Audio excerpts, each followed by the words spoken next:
오늘 함께 묵상할 본문은 마태복음 22장 15절에서 22절입니다. 신약 37면 마태복음 22장 15절에서 22절 말씀입니다. 이에 바리새인들이 가서 어떻게 하면 예수를 말의 올무에 걸리게 할까 상의하고 자기 제자들을 헤롯 당원들과 함께 예수께 보내어 말하되 선생님이여 우리가 아노니 당신은 참되시고 진리로 하나님의 도를 가르치시며 아무도 꺼리는 일이 없으시니 이는 사람을 외모로 보지 아니하심이니이다. 그러면 당신의 생각에는 어떠한지 우리에게 이르소서. 가이사에게 세금을 바치는 것이 옳으니이까 옳지 아니하니이까 하니 예수께서 그들의 악함을 아시고 이르시되 외식하는 자들아 어찌하여 나를 시험하느냐. 세금 낼 돈을 내게 보이라 하시니 데나리온 하나를 가져왔거늘 예수께서 말씀하시되 이 형상과 이 글이 누구의 것이냐. 이르되 가이사의 것이니이다. 이에 이르시되 그런즉 가이사의 것은 가이사에게 하나님의 것은 하나님께 바치라 하시니 그들이 이 말씀을 듣고 놀랍게 여겨 예수를 떠나가니라. 아멘. 돈 이야기는 사람들의 관심과 논란의 중심에 늘 머물게 됩니다. 아, 결혼식 축의금을 얼마로 해야 하는가 이런 이제 질문에 MZ 세대들은 많은 논쟁거리를 만들어냅니다. 각자의 생각이 워낙에 다르다 보니까 어떻게 보면 또 기준이 없고 그래서 불편해질 때가 있는 것이죠.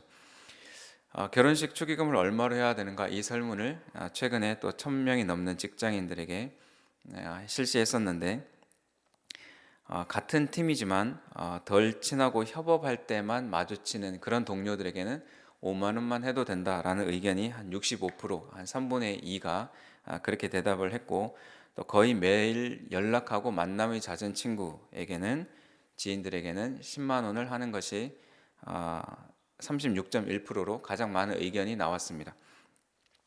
그러니까 가끔 마주치는 동료는 5만 원이면 괜찮다라고 생각하는 사람들이 많은 것이고 또 자주 만나는 사람들은 10만 원이 적당하다고 생각하는 사람들이 많은 것이죠. 자, 그런데 여기에서 끝나는 것이 아니라 어려운 것은 결혼식에 직접 참여하는가 아니면 축의금만 보내는가에 따라서도 축의금의 금액이 달라질 수 있습니다. 또 결혼하는 장소에 따라서도 또 달라질 수 있는 것이죠. 또 가족들과 같이 가느냐 혼자 가느냐에 따라서도 또 축의금 금액이 달라질 수 있습니다. 그런 변수들이 참으로 많이 있습니다. 또는 비혼주의, 결혼을 하지 않겠다라고 선언한 사람들, 비혼주의를 선언한 사람들에게 청첩장을 주는 것이 옳으냐 아니냐 이런 이야기들도 많이 논란이 되고 있습니다. 축의금 하나 가지고도 이렇게 많은 복잡한 이야기들이 오고 갑니다. 예수님을 올무에 빠뜨리기 위해서 오늘 본문에 보면 바리새인들과 헤롯 당원들이 돈, 세금에 관한 이야기를 가지고 옵니다. 그들은 이 질문이야말로 예수님을 빠져나갈 수 없는 그런 곤란하게 하는 질문, 올무에 걸리게 하는 질문이라 생각하고 예수님께 다가온 것이죠. 우리가 오늘 본문을 먼저 읽어서 예수님이 뭐라 말씀하셨는지 알고는 있지만 다시 살펴보면서 우리가 조금의 긴장감을 가지고 말씀을 묵상해 가면 좋겠습니다. 우리의 인생 가운데서도 이 선택과 저 선택, 이러지도 못하고 저러지도 못하는 그런 곤란한 상황들에 놓이기도 합니다. 세상은 우리를 어렵게 하는 일이라면 원수들끼리라도 힘을 합쳐서 우리를 어렵게 하려고 애를 씁니다. 우리가 예수님처럼 그런 상황들을 어떻게 이겨낼 수 있을까 지혜를 구해야 되겠습니다. 오늘 본문을 두 부분으로 살펴보면 첫 번째는 15절에서 17절에 세금에 관한 종교 지도자들의 질문이 있습니다. 그것에 대한 대답으로 18절에서 22절 세금에 대한 예수님의 대답이 두 번째 파트에 등장하게 됩니다. 진퇴양난의 상황으로 예수님을 몰아가려고 했지만 결국 그들의 시도는 실패합니다. 예수님의 대답은 그들을 놀라게 했습니다. 가이사의 것은 가이사에게, 하나님의 것은 하나님에게 바치라 하는 그 예수님의 대답에 우리도 그저 놀라기만 할 것이 아니라 그 의미를 말씀을 통해서 깊이 되새겨 보기를 원합니다. 첫 번째로 세금에 관한 종교 지도자들의 질문이 있습니다. 예수님의 공생의 사역의 마지막 부분에 우리가 와 있습니다. 예수님의 주변에는 예수님을 잡으려 하는 많은 사람들이 점점 몰려오기도 합니다. 대제사장들, 또 바리새인들, 또 백성의 장로들 등 예수님의 존재가 불편한 사람들이 많았습니다. 예수님이 앞서서 세 비유를 말씀하신 것은 그 비유의 목적이 백성들에게 들려주기 위한 것이 아니라 종교 지도자들에게 들려지기를 원해서 하신 말씀입니다.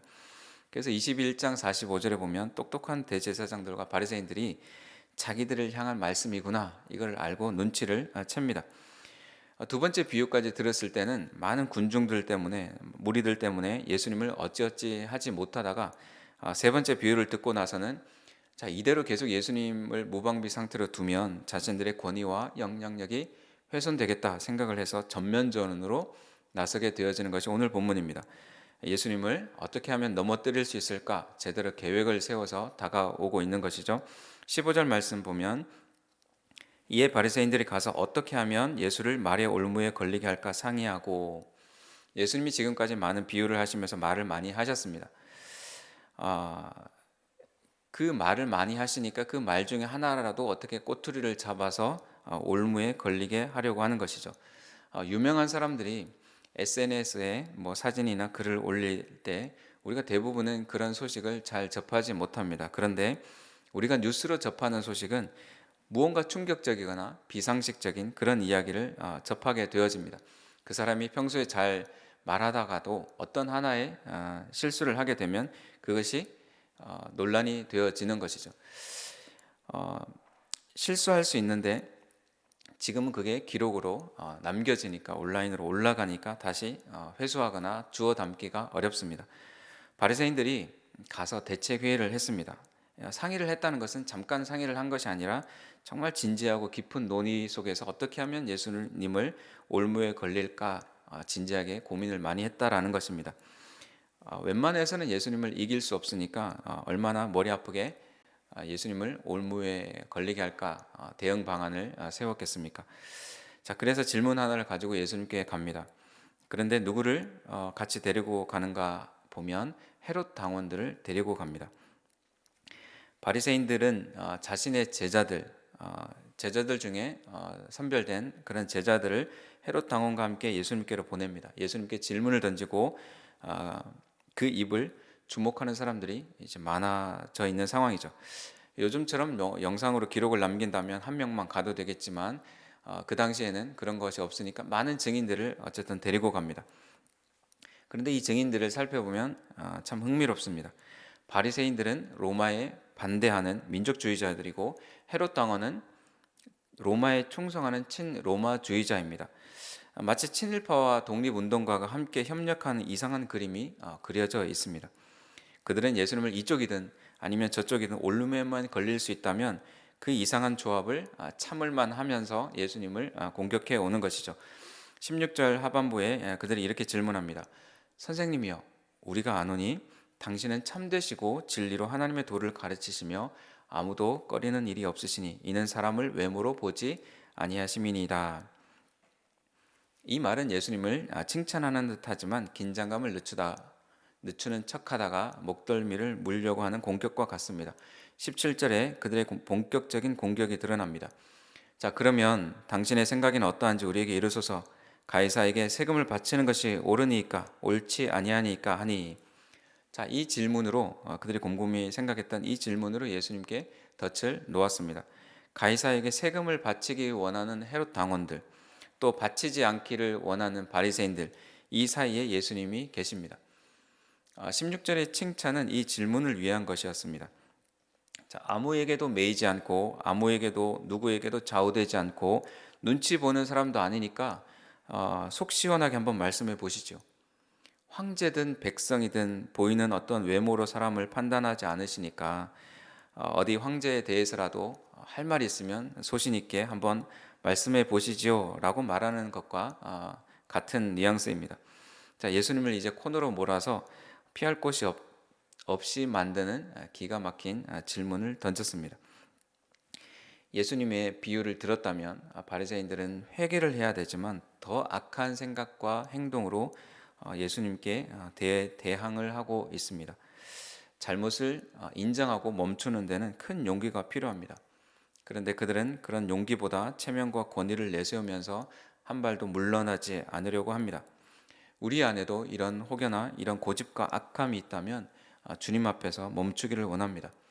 목소리 큰 사람이 이긴다고 예수님 앞에서 우리도 또한 목소리를 키우고 또 예수님을 이겨보겠다라고 고집을 피우는 모습들이 우리 안에 있다면 그것을 돌이켜 보면서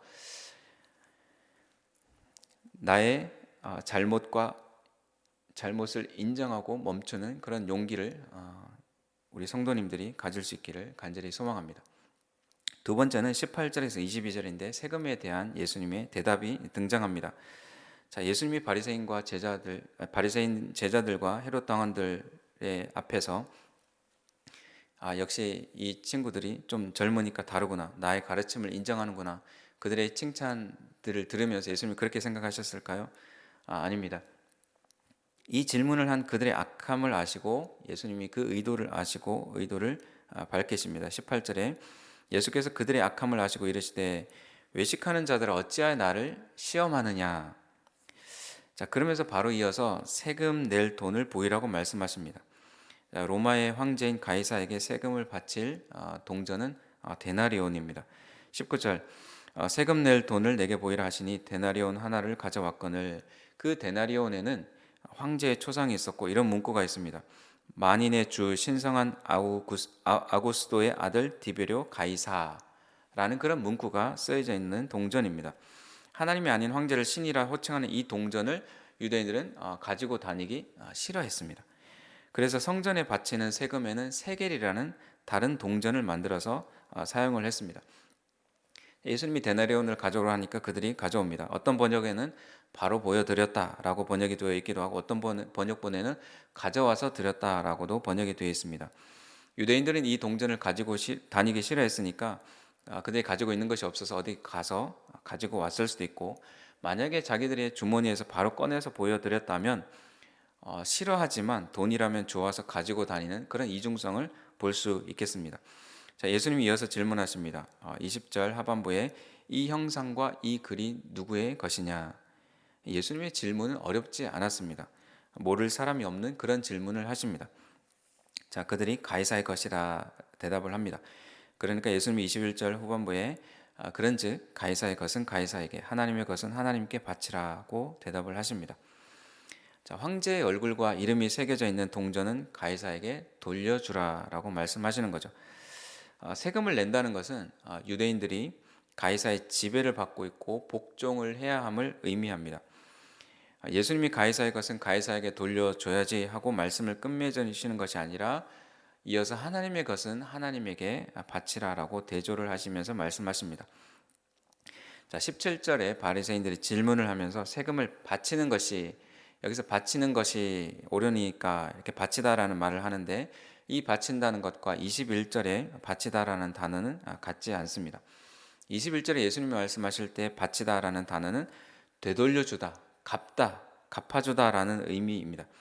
그러니 주는 것이 옳습니까? 라고 질문을 했는데 예수님은 되돌려주라라고 대답을 하시는 거죠. 세금을 낸다는 것은 로마의 지배를 받고 있다는 것이고 한편으로는 세금을 내므로 인해서 어떤 소극적인 보호를 받고 있다는 것을 의미하기도 합니다. 주님이 하신 말씀을 다시 생각해 보면 가이사의 보호와 은혜를 받고 있다면 그렇게 생각하는 사람들은 가이사에게 돌려받은 만큼 돌려주고 또 하나님의 은혜와 보호 아래 있다면 하나님께 은혜 받은 것을 하나님께 되돌려 주라라는 의미라고 우리가 생각해 볼 수 있습니다. 그래서 모두가 다 가이사의 것은 가이사에게 바쳐야 된다는 그 뉘앙스도 비켜 가시면서 바리새인들과 헤롯 당원들의 그 기대를 그 올무를 벗어나시는 것이죠. 유대인들은 로마에 내는 세금들 때문에 너무 세금을 많이 내다 보니까 성전에 낼 돈이 적습니다. 그러니 세금을 좀 안 내면 우리가 더 많이 내겠습니다. 뭐 이렇게 이제 말씀하시면 예수님이 그렇게 말씀하시면 이제 세금을 내지 말고 이제 성전에 더 많이 내라라고 하면 좋아하겠지만 예수님은 또 아예 바치지 말라라고 하시는 것도 아니십니다. 예수님의 대답은 마지막으로 그 대답의 초점이 마지막으로 이동합니다. 하나님의 것은 하나님께 바치라. 우리가 하나님의 은혜와 보호 아래 있다는 것을 깨닫는다면 하나님의 것을 하나님께 되돌려 드리는 것이 당연합니다. 세상에도 내고 나라에도 내야 될 것이 많고 신경 써야 될 것이 많지만 그것만 생각할 것이 아니라 그 질문을 던졌지만 우리가 생각해야 될 것은 우리가 세상에 살면서 우리가 속한 곳이 하나님이라면 하나님의 은혜와 보호 아래 있다면 하나님에게 되돌려 드리면서 하나님께 충성해야 된다라는 것이죠. 가이사에게 바치고 말고 보다 더 중요한 것은 우리가 하나님께 받은 것을 다시 하나님께 돌려드리는 것입니다. 우리가 돌려드릴 것이 무엇인지를 하나님 앞에서 묵상한 하루가 되기를 원합니다. 자녀들을 내 뜻대로 할 수 있는 것이다, 내 것이라 여겼다면 자녀들을 하나님께 맡겨드리며 되돌려드리고, 또 돈을 내 것이라고 생각하면서 청지기로서의 삶에 소홀했다면 내 소유의 진짜 주인이신 하나님께 돌려드리고, 건강과 지위와 명예가 내 것이라 생각하고 그것을 하나님께 돌려드리지 못했다면 주신 은혜를 생각하면서 나의 모든 것을 하나님께 돌려드리는, 갚아내는, 되갚아드리는 그런 삶을 우리 성도님들이 살기를 축복합니다. 기도하겠습니다. 하나님 아버지, 바리새인들이 가이사의 것은 가이사에게 세금을 바치는 것이 옳으니까라고 질문했을 때 가이사의 것은 가이사에게, 하나님의 것은 하나님께 바치라고 예수님이 대답하셨습니다. 그 질문을 넘어서서 하나님의 것은 하나님께 바치라라고 말씀하시는 그 의미 속에 우리가 하나님 앞에 다시 되돌려 드려야 되는 것이 무엇인지를 깨달을 수 있기를 원합니다. 그래서 우리의 삶 가운데 실제적으로 주님 앞에 받은 은혜들을, 또 보호를 생각하면서 하나님의 것을 하나님께 돌려드리는 우리 귀한 성도님들이 될 수 있도록, 또 오늘 하루가 될 수 있도록 도와주옵소서. 예수님의 이름으로 기도합니다. 아멘.